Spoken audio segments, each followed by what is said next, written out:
Y el mensaje para hoy se titula Elige. El grupo La Silla Rota, que surgió en 1998 como una iniciativa de comunicación independiente, orientada a atender segmentos o nichos específicos de mercado, tanto entre el público como en el ámbito comercial, cuenta entre sus colaboradores con el analista político Federico Berrueto, un licenciado en Derecho, con una maestría y estudios de doctorado en Gobierno por la Universidad de Essex, quien es originario de Torreón, Coahuila. Es catedrático en el Instituto Tecnológico Autónomo de México, el ITAM, en el Instituto Tecnológico de Estudios Superiores de Monterrey, el ITES, en el Centro de Investigación y Docencia Económicas, el CIDE, y en la Universidad de Anáhuac. Entonces, es catedrático en universidades importantes. El 1 de mayo del 2024 escribió el artículo Los factores de poder. Que cito a continuación.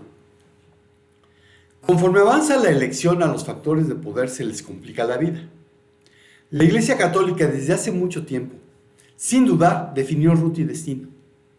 No se trata de apoyar a una candidata, siglas o proyecto político, sino de ser consecuentes con lo que enfrenta la feligresía y los mismos prelados. La violencia creciente los llevó a repudiar al régimen y su continuidad. Un voto informado es un voto opositor. Convocar a votar es contribuir a la derrota del régimen. No fue diseño, sino la consecuencia de la indolencia presidencial. Los dueños de las grandes empresas y casi todos los representantes de organismos empresariales fueron presas fáciles del clientelismo presidencial, a contrapelo de los intereses propios. Entre otros, acotadas al poder, la certeza de derechos y la legalidad, les ganó el oportunismo a unos y el miedo a otros. López Obrador maltrata de palabra a los más ricos y los premia generosamente en los hechos. El mensaje presidencial ante los banqueros nada tiene que ver con primero los pobres. Los reportes de Oxfam y de Forbes sobre los magnates mexicanos revelan que los grandes empresarios han sido los consentidos del régimen. Los 10 más ricos aumentaron su riqueza en 45.2%.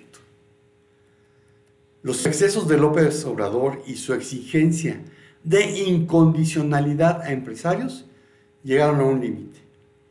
Con claridad ante Ricardo Salinas Pliego, dueño de Electra y de TV Azteca. Un encontronazo que muestra a otros empresarios que se puede desafiar al régimen y plantarle cara al presidente para expresar lo que dicen en la discreción. La respuesta oficial ha sido severa, a manera de que todos entiendan lo que significa la afrenta. La corrupción y la arbitrariedad beneficia a algunos, no a todos, ni siquiera a los más. Mayormente convincente es la postura de Xochitl Gálvez sobre la extorsión que castiga a empresas por criminales y autoridades, casi siempre de Morena. Respecto a las Fuerzas Armadas, no se puede generalizar. No se puede afirmar que están con López Obrador y que ven como reserva a la candidata opositora por su oferta de retirarles de actividades ajenas a su misión o de transparentar los contratos y obras a su encargo. No es el caso de todo el sector militar, porque la cúpula que se ha beneficiado de la cooptación presidencial no es el todo. Hay una corriente muy amplia, quizás mayoritaria, en los mandos medios y altos de las Fuerzas Armadas que rechazan incursionar en tareas propias de los civiles. Incluso hacerla de policías entraña riesgos mayores a su integridad y los desvía de su tarea fundamental, que es la seguridad nacional, y más cuando se les instruye abrazos a los delincuentes. La violencia ya es tema de seguridad nacional y se entiende su despliegue, pero no es razón para hacer la tarea de los civiles. Es un error creer que los militares están con López Obrador y que lo seguirán en su aventura de continuar ejerciendo influencia o mando después de dejar el encargo, menos si Xochitl Gálvez ganara la elección. La institucionalidad de las Fuerzas Armadas es a prueba de todo incluso de los generosos privilegios otorgados aparte de su jerarquía. Los soldados preservan un elevado sentido de lealtad e integridad. En eso sí es válido y veraz generalizar. A los empresarios alineados con el régimen les debe inquietar la incertidumbre por su inclinación oportunista de estar con el ganador. ¿Qué sucedería si la oposición ganara el Congreso o si hubiera alternancia en la presidencia? A los más poderosos no debe inquietarles, porque mudan con facilidad de lealtad. Siempre están con el ganador. El problema de fondo es otro, y tiene que ver con la corrupción, con los beneficios indebidos e ilegales, producto del trato privilegiado y de la discrecionalidad presidencial. Para esa minoría, la transparencia y la rendición de cuentas es veneno letal. Revisar los contratos de obra pública. De ellos se entiende que tomaban partido y sean fuente generosa del fondeo de campañas. Los factores de poder no representan votos, pero sí influencia, y en algunos, dinero. El futuro del país se dirime en el dilema, democracia o tiranía. Cada quien escoge ruta y la palabra final será de los ciudadanos. Y cierto, un voto razonado, un voto meditado, es un voto contra la continuidad. La afluencia ciudadana a votar marcará el destino del país independientemente de siglas o candidatos. Elegir a un presidente, a un gobernador, a un presidente municipal o un miembro del Congreso es importante por las consecuencias que eso significa. Pero no olvidemos que tales consecuencias son temporales y que en la eternidad poco o ningún peso tendrán.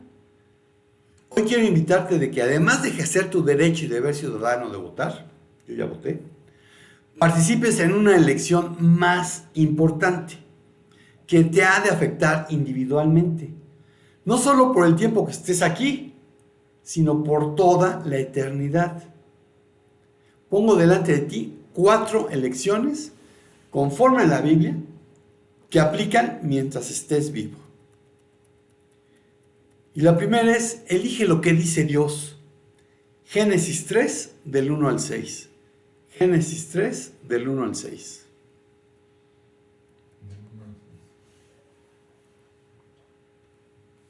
Pero la serpiente era astuta más que todos los animales del campo que Jehová Dios había hecho, la cual dijo a la mujer, ¿con que Dios os ha dicho, no comáis de todo árbol del huerto? Y la mujer respondió a la serpiente, del fruto de los árboles del huerto podemos comer, pero del fruto del árbol que está en medio del huerto, dijo Dios, no comeréis de él ni le tocaréis para que no moráis. Entonces la serpiente dijo a la mujer, no moriréis, sino que sabe Dios que el día que comáis de él serán abiertos vuestros ojos y seréis como Dios, sabiendo el bien y el mal. Y vio la mujer que el árbol era bueno para comer y que era agradable a los ojos y árbol codiciable para alcanzar la sabiduría, y tomó de su fruto, comió y dio también a su marido, el cual así como ella. Amén. En esta porción encontramos lo que se ha dado en llamar la caída, que en el contexto bíblico se refiere a la pérdida de la inocencia y la separación del hombre de Dios. Sabemos que Dios creó a Adán y Eva a su imagen y semejanza, colocándolos en el jardín del Edén, un lugar perfecto y sin pecado, que además les prohibió comer del árbol del conocimiento del bien y del mal, y les dio el libre albedrío. Pero desobedecieron a Dios y comieron del fruto prohibido. Y es esta desobediencia a la voluntad de Dios lo que condujo a la pérdida de su inocencia y a la entrada del pecado en el mundo. Por lo que la caída representa la separación del hombre de Dios, el comienzo de la condición pecaminosa de la humanidad y la necesidad de redención para todos sus descendientes. Romanos 3, 23 al 26.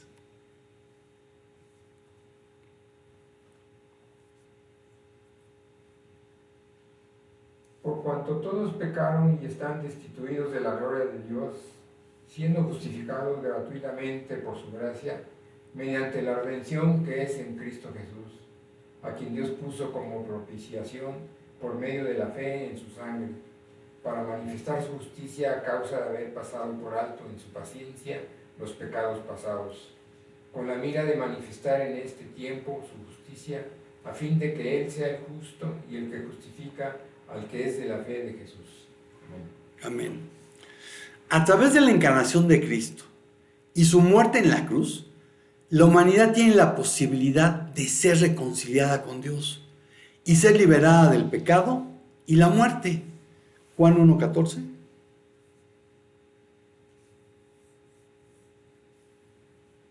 Y aquel verbo fue hecho carne y habitó entre nosotros, y vimos su gloria, gloria como del unigénito del Padre, lleno de gracia y de verdad. Primera a Timoteo 3:16.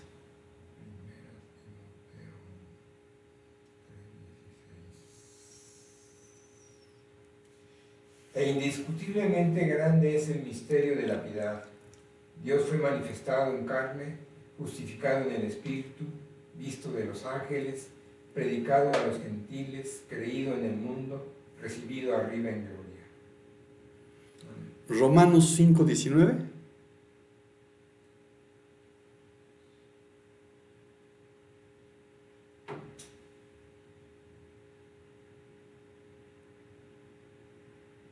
Porque así como por la desobediencia de un hombre los muchos fueron constituidos pecadores, así también la obediencia de uno, los muchos serán constituidos justos.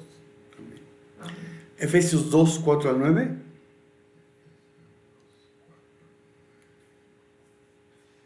Pero Dios, que es rico en misericordia por su gran amor con que nos amó, aun estando nosotros muertos en pecados, nos dio vida juntamente con Cristo. Por gracia sois salvos. Y juntamente con Él nos resucitó y asimismo nos hizo sentar en los lugares celestiales con Cristo Jesús, para mostrar en los siglos venideros las abundantes riquezas de su gracia en su bondad para con nosotros en Cristo Jesús. Porque por gracia sois salvos, por medio de la fe. Y esto no de vosotros, pues es don de Dios, no por obras, para que nadie se gloríe. Amén. En el jardín del Edén, Dios dijo al ser humano que no comiese del árbol de la ciencia del bien y del mal, para que no muriese. Mejor dicho aún, para que conservase la relación personal, cercana, íntima de amor que tenía con su Creador. Para que supiese con toda certeza quién era. Para que su relación con el prójimo y su entorno se mantuviese perfecta. Pero eligió lo que dijo alguien más, no lo que Dios le había dicho. Y la historia se ha repetido desde entonces. Cada ser humano que ha vivido, de alguna manera o de otra, ha tenido que elegir lo que dice Dios o lo que dice alguien más. Algunos solo han tenido lo que los teólogos llaman la revelación general.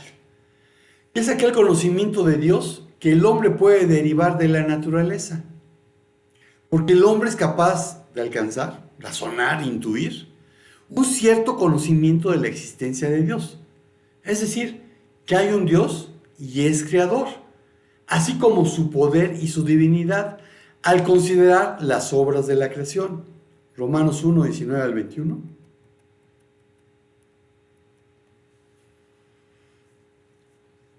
Porque lo que Dios se conoce les es manifiesto, pues Dios se los manifestó.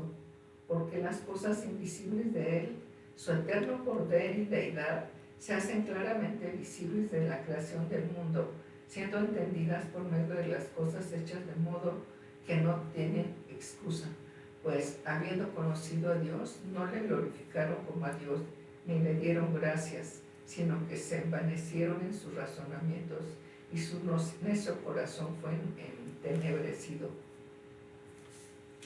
Otros han tenido la llamada revelación especial, aquel conocimiento que el hombre puede alcanzar mediante los hechos y las palabras por las cuales Dios se revela a sí mismo y su verdad en la Biblia. Dios ha expresado esta revelación progresivamente, a través de las teofanías, es decir, manifestaciones visibles de Dios, las comunicaciones directas, las profecías, la persona de Jesucristo y la experiencia personal con Dios. Esta revelación de Dios se encuentra en la Biblia, primordial y esencialmente en la vida, carácter y enseñanza de Jesús. Hebreos 1, del 1 al 2.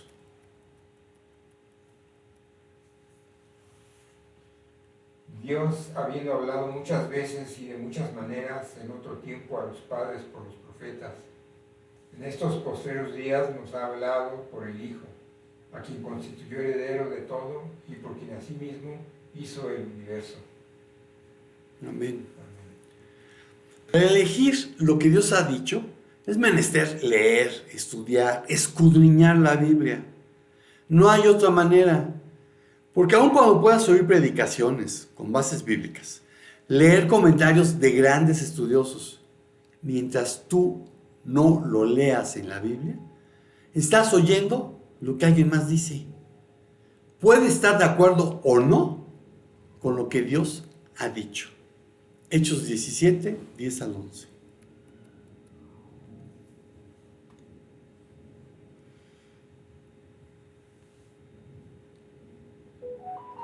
Inmediatamente los hermanos enviaron de noche a Pablo y a Silas hasta Berea, y ellos, habiendo llegado, entraron en la sinagoga de los judíos. Y estos eran más nobles que los que estaban en Tesalónica, pues recibieron la palabra con toda solicitud, escudriñando cada día las Escrituras para ver si estas cosas eran así. Amén. Entonces hay que ser veriano. Lo oí, pero tengo que checarlo en la Biblia. Elige lo que dice Dios. Segundo punto, elige creerle a Jesús. Mateo 14, 22 al 36.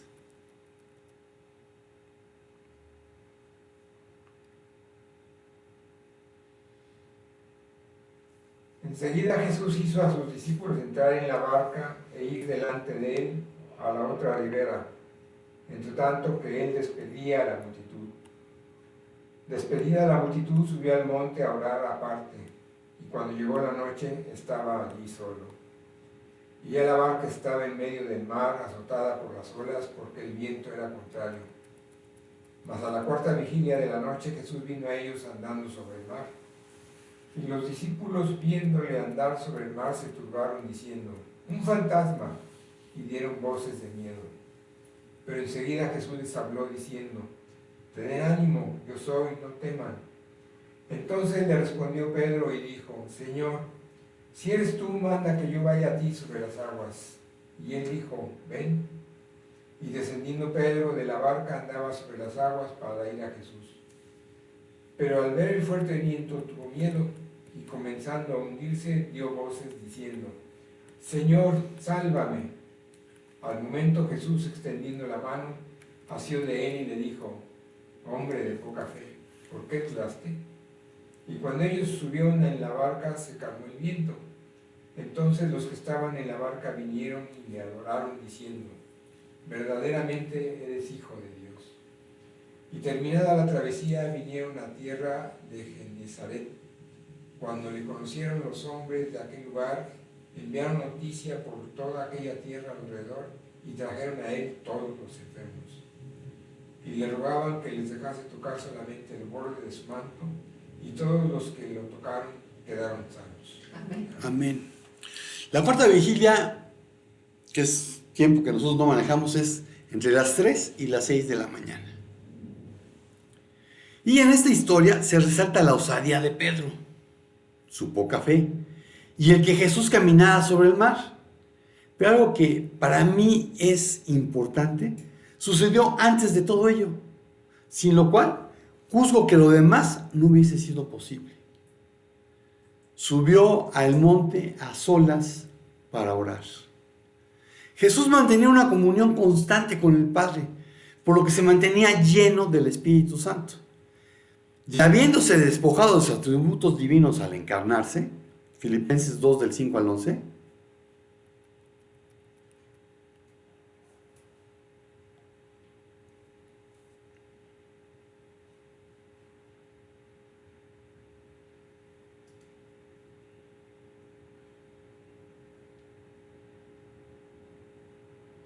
Haya pues en vosotros este sentir que hubo también en Cristo Jesús, el cual siendo en forma de Dios no estimó el ser igual a Dios como cosa a que aferrarse, sino que se despojó a sí mismo, tomando forma de siervo, hecho semejante a los hombres.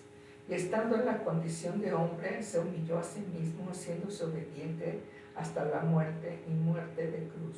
Por lo cual Dios también le exaltó hasta lo sumo y le dio un nombre que es sobre todo nombre, para que en el nombre de Jesús se doble toda rodilla de los que están en los cielos y en la tierra y debajo de la tierra, y toda lengua confiese que Jesucristo es el Señor, para gloria de Dios Padre. Amén. Amén. Entonces, algo que tenemos que entender es que, sí, ciertamente, cuando Dios se encarnó, Jesús era 100% Dios y 100% hombre.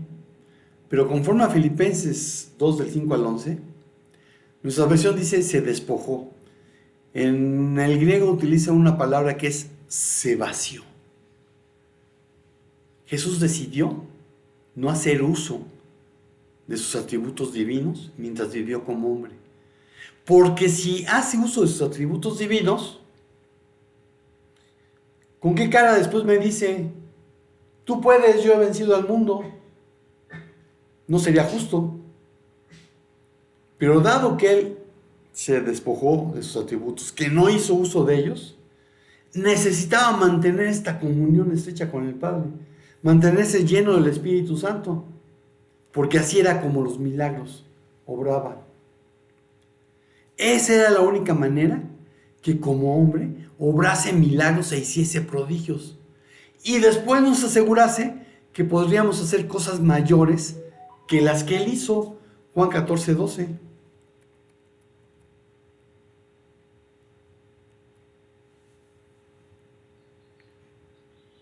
De cierto os digo, el que en mí cree, las obras que yo hago, él las hará también, y aún mayores, porque yo voy al Padre. Amén. Y aún mayores.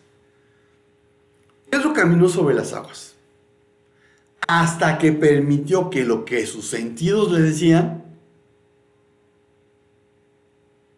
fuera más relevante. Y sus sentidos le estaban diciendo que eso era imposible. Y entonces eso tuvo preeminencia sobre el llamado de Jesús. Y comenzó a hundirse, pidiendo ser, la palabra en el original es sozo. La Z no me sale, pero la segunda es Z. Sozo, salvado. El verbo en el original griego es usado para salvar, para mantenerse sano y salvo, para ser rescatado del peligro o la destrucción. También puede usarse para salvar al que sufre de enfermedad, para sanar, restaurar la salud, para preservar a alguien que está en peligro de destrucción, para salvar o rescatar, para salvar en el sentido bíblico técnico. Y al final de la lectura decía que todos los que habían venido habían sido sanados. Y la palabra que utiliza es un derivado de sozo, es dia sozo. Rescatar, salvar, guardar, sanar. Lo que hay aquí es una preposición, dia, a través de, mediante.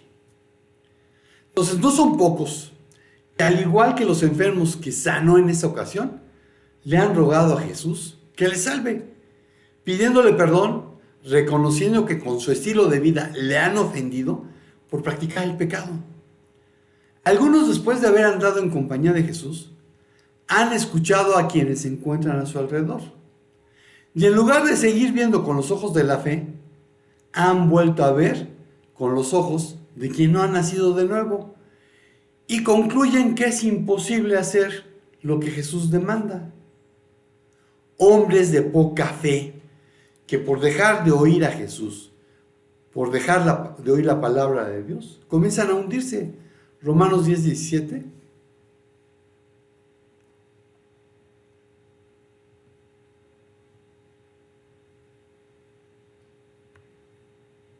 Así que la fe es por el oír, y el oír por la palabra de Dios. Amén.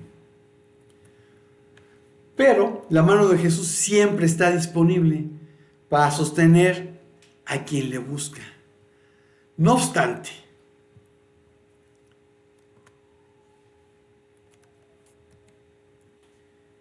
para ser salvo por la eternidad, no es suficiente con saber de Jesús, con creer que Él es Dios mismo, porque quien verdaderamente cree, obedece a Dios. Y si Él te pide, y cuando te lo está pidiendo Dios, es una orden, que hagas algo, es porque Él te respalda. ¿Y estás o serás capacitado para llevarlo a cabo? Así que deja de creer lo que alguien más te diga. Elige creerle a Jesús. El tercer punto, elegir seguir a Jesús. Marcos 10, 17 al 27. Marcos 10, 17 al 27. Al salir él para seguir su camino, vino uno corriendo, e hincando la rodilla delante de él le preguntó: Maestro bueno, ¿qué haré para dar la vida eterna? Jesús le dijo: ¿Por qué me llamas bueno? Ninguno hay bueno sino solo uno, Dios. Los mandamientos, ¿sabes? No adulteres, no mates, no hurtes, no digas falso testimonio, no defraudes, honra a tu padre y a tu madre. Él entonces respondiendo le dijo: Maestro, todo esto lo he guardado desde mi juventud. Entonces Jesús mirándole, le amó y le dijo: una cosa te falta, anda, vende todo lo que tienes y dadlo a los pobres, y tendrás tesoro en el cielo, y ven, sígueme tomando tu cruz. Pero él, afligido por estas palabras, se fue triste porque tenía muchas posesiones. Entonces Jesús, mirando alrededor, dijo a sus discípulos: cuán difícilmente entrarán en el reino de Dios los que tienen riquezas. Los discípulos se asombraron de sus palabras, pero Jesús respondiendo volvió a decirles: hijos, cuán difícil les es entrar en el reino de Dios a los que confían en las riquezas. Más fácil es pasar un camello por el ojo de una aguja que entrar un rico en el reino de Dios. Ellos se asombraban, pues, aún más, diciendo entre sí: ¿quién pues podrá ser salvo? Entonces Jesús mirándolos dijo: para los hombres es imposible, mas para Dios no, porque todas las cosas son posibles para Dios. Amén. Amén. Si alguna vez se platicaron la historia de que había una puerta en Jerusalén llamada el camello que tenía que... Cuentos. No había tal cosa. No, es que tenía que deshacer la cuerda y pasar los hilos. Cuentos. Lo que aquí Jesús está haciendo es una de esas expresiones semíticas exageradas. ¿Cómo puede pasar un camello por el ojo de un ojo? Bueno, eso es imposible. Bueno, eso es lo que Jesús estaba diciéndoles. Y vivimos en una época en que el cristianismo se ha vuelto muy cómodo. Muchas iglesias procuran ser ricas en posesiones materiales. En lugar de ser la sal de la tierra, se han convertido en el caramelo del mundo. El resultado es más que evidente. Mientras denominaciones, iglesias, ministerios y organizaciones cristianas celebran aniversario tras aniversario, cerca del 30% de la población del planeta nunca ha oído hablar de Jesús. Deja de gastar en celebraciones, mejor invierte en misioneros locales. Ante la declaración de Jesús, qué difícil es para los ricos entrar en el reino de Dios, los discípulos se sorprendieron, porque según la tradición judía, Dios bendice con riquezas a quienes guardan sus mandamientos. Y para ellos era obvio que ese hombre debía su riqueza por haber ganado crédito con Dios al cumplir con la ley. La misma teología de los amigos de Job. Por eso Jesús les explicó que el peligro no está en poseer riquezas, sino en poner en ellas la confianza. Y casi los oigo exclamar: ¿entonces quién puede ser salvo? La respuesta en el lenguaje original no dice que todas las cosas son posibles para Dios. lo cual era más que obvio para la mentalidad judía.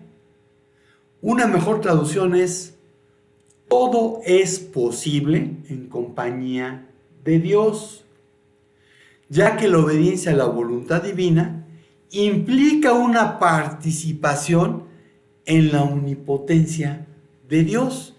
Vean Juan 14, 11 al 14.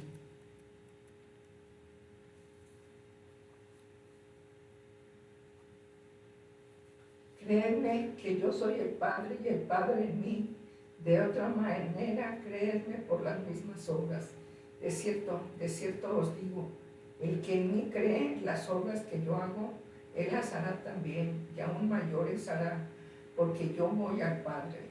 Y todo lo que pidiereis al Padre en mi nombre lo haré, para que el Padre sea glorificado en el Hijo. Si algo pidiereis en mi nombre, yo lo haré. Amén. Y no se trata de andar decretando, yo decreto. ¿Quién eres tú para andar decretando? Cuando tú haces las cosas conforme a la voluntad de Dios, Jesús está obrando, el Espíritu Santo está obrando a través de ti. Según a los Corintios 12, del 9 al 10.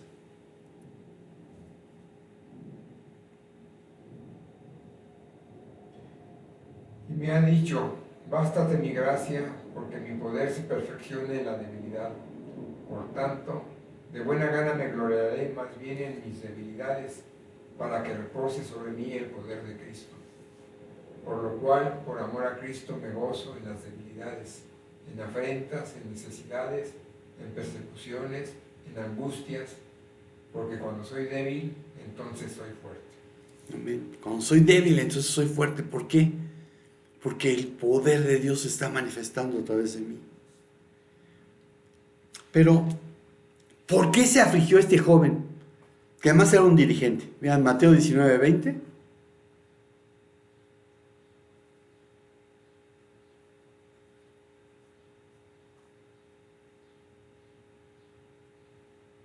El joven le dijo, todo esto lo he guardado desde mi juventud. ¿Qué más me falta?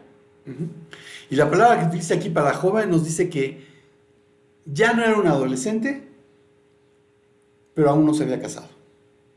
Lucas 18, 18.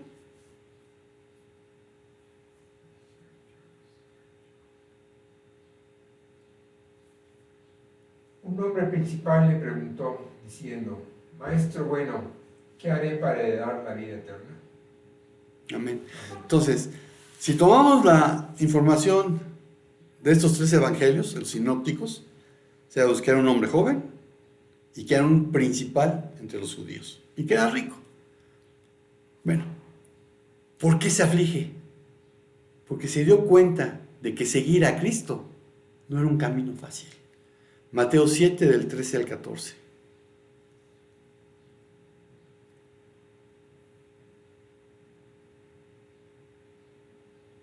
Entrad pues por la puerta estrecha, porque ancha es la puerta y espacioso el camino que lleva a la perdición, y muchos son los que entran por ella.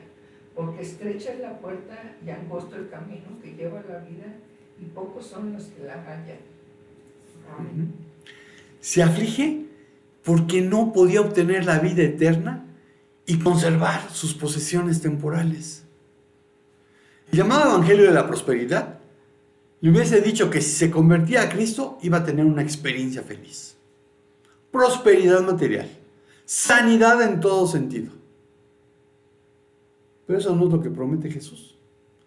Su ofrecimiento incluye sufrimientos, aflicción, hambre, pérdida de amigos y cargos, e inclusive la posibilidad de una muerte cruenta. Segunda Timoteo 3:12.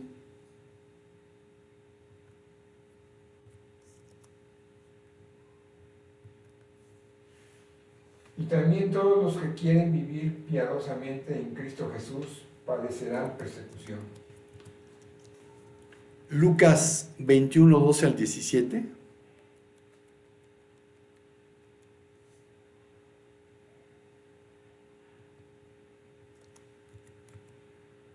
Pero antes de todas estas cosas os echarán mano y os perseguirán y os entregarán a las sinagogas y a las cárceles, y seréis llevados ante reyes y ante gobernadores por causa de mi nombre, y esto os será ocasión para dar testimonio.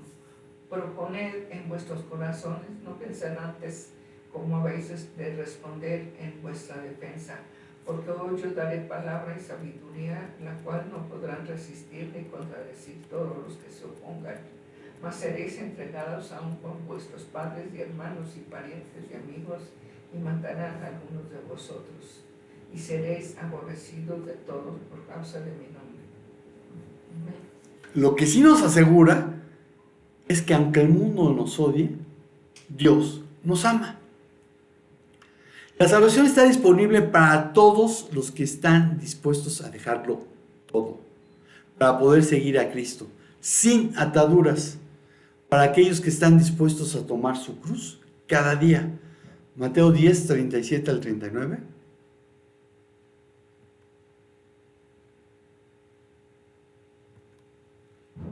El que ama a padre o madre más que a mí, no es digno de mí.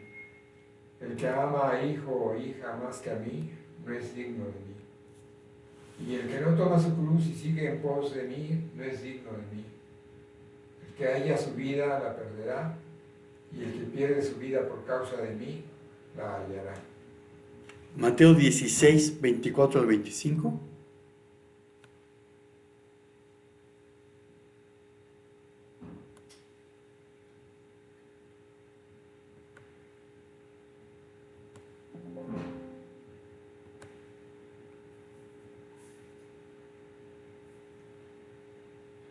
Entonces Jesús dijo a sus discípulos: si alguno quiere venir en pos de mí, niéguese a sí mismo y tome su cruz y sígame.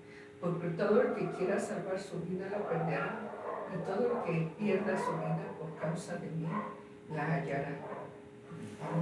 Lucas 9, 23.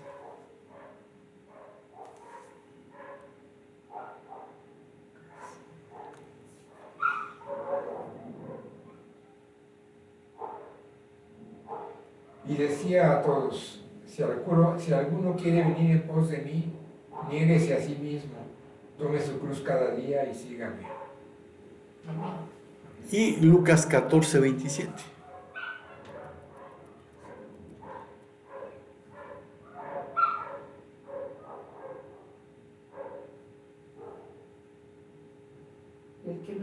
El que no lleva su cruz y viene en pos de mí no puede ser mi discípulo. Amén. Entonces, Jesús lo que nos ofreció fue una cruz, la cual hay que tomar cada día. Y eso significa que me tengo que estar negando a mí mismo cada día. Tengo que menguar yo y dejar que Él crezca. Tengo que morir para vivir.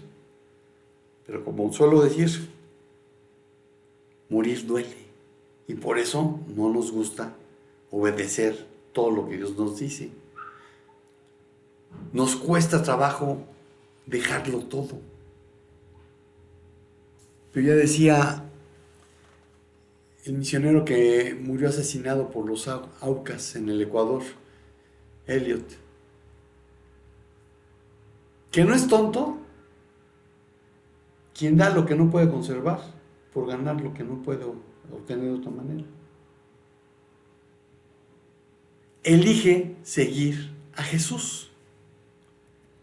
La conclusión es: elige la bendición. Deuteronomio 30, 19 al 20.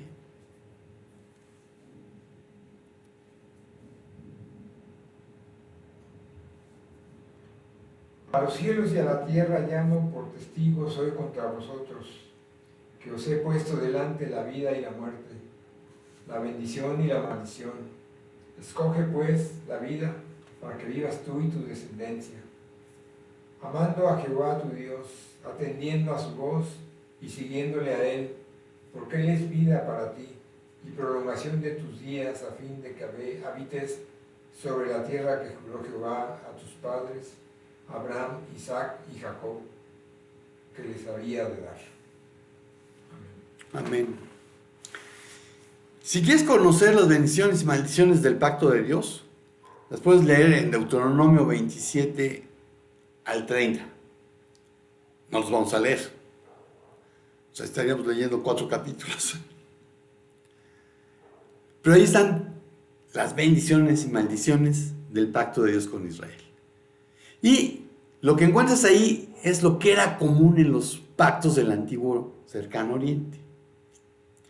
Así se establecían los beneficios que recibirían los signatarios del pacto al mantenerse fieles a las condiciones de este, y todos los perjuicios por incumplimiento. Cuando Moisés está hablando de he puesto delante de ti la bendición y la maldición, se encuentra en el monte Ebal, el cual está al norte del valle de Siquem, 427 metros, que no es mucho, por encima del valle, y 938 metros sobre el nivel del mar. Y hay otra montaña que es Gerizim. El espacio entre Ebal y Gerizim, que se encuentra al sur del valle, proporciona un anfiteatro natural con maravillosas propiedades acústicas. Al término de su discurso, Moisés señala los dos montes en el horizonte occidental, más allá de Gilgal y Moré, Siquem, y anuncia que cuando hayan entrado en la tierra prometida, Gerizim recibirá una bendición y Ebal una maldición. Moisés dispuso que 6 tribus se parasen sobre el Gerizim para pronunciar una bendición sobre la obediencia, y que 6 se parasen sobre el Ebal y echaran maldiciones sobre la desobediencia. Vean Deuteronomio 27, 9 al 13.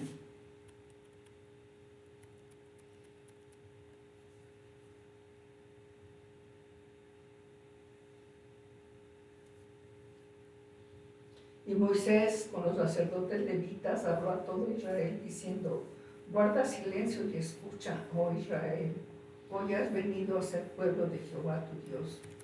Oirás pues la voz de Jehová tu Dios y cumplirás sus mandamientos y sus estatutos que yo te ordeno hoy. Y mandó Moisés al pueblo en aquel día diciendo: cuando hayas pasado el Jordán, estos serán sobre el monte Gerizim para bendecir a pueblos Simeón, Leví, Judá, Isaacar, José y Benjamín. Y estos estarán sobre el monte Ebal para pronunciar la maldición: Rubén, Gad, Aser, Zabulón, Dan y Neftalí. Amén. A continuación de esto, los levitas habían de pronunciar maldiciones sobre las tribus por pecados contra Dios o el hombre, muchos de los cuales podían hacerse en secreto. Deuteronomio 27, 14 al 26.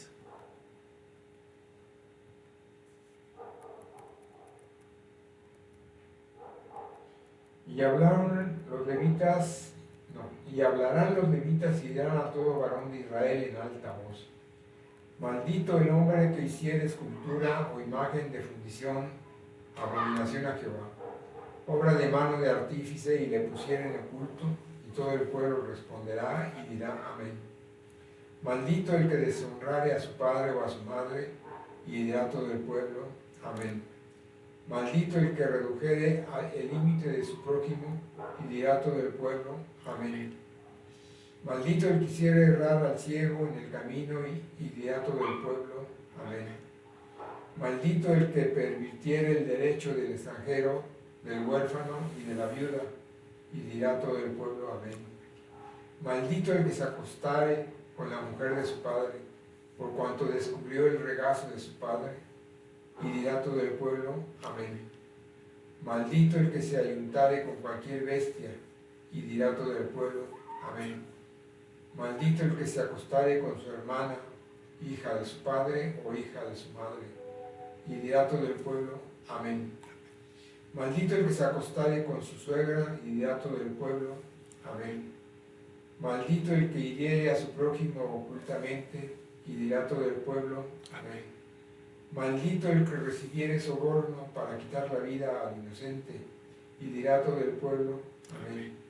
Maldito el que no confirmare las palabras de esta ley para hacerlas, y dirá todo el pueblo amén. Amén. Al responder con un amén, el pueblo condenaba tales prácticas abiertamente. Después de las victorias obtenidas en el centro de la tierra prometida, Josué reunió al pueblo en Siquem, donde se cumplieron debidamente dichas ceremonias. Josué 8, 30 al 35.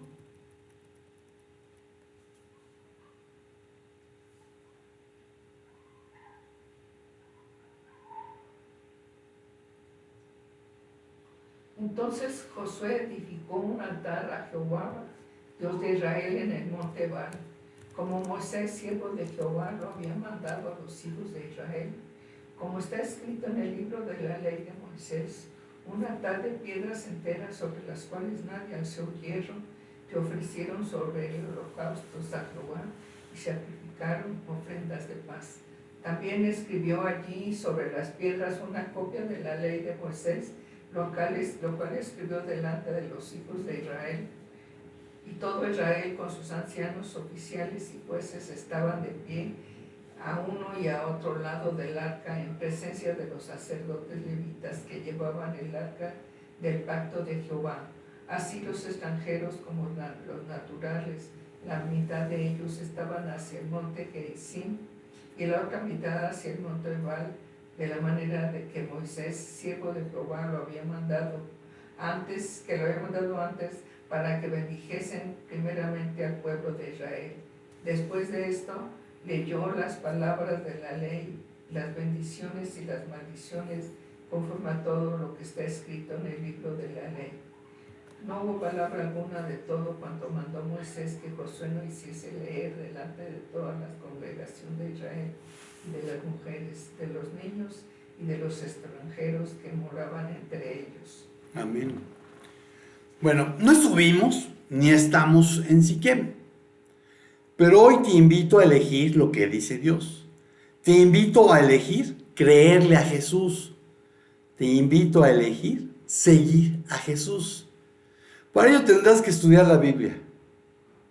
Lo hagas o no, hoy he puesto delante de ti la bendición y la maldición. Elegir entre una candidata y la otra, entre una coalición y la otra, no debiese tener dificultad alguna. Debiese ser suficiente con ver la situación del país y decidir qué se quiere para los próximos 6 años.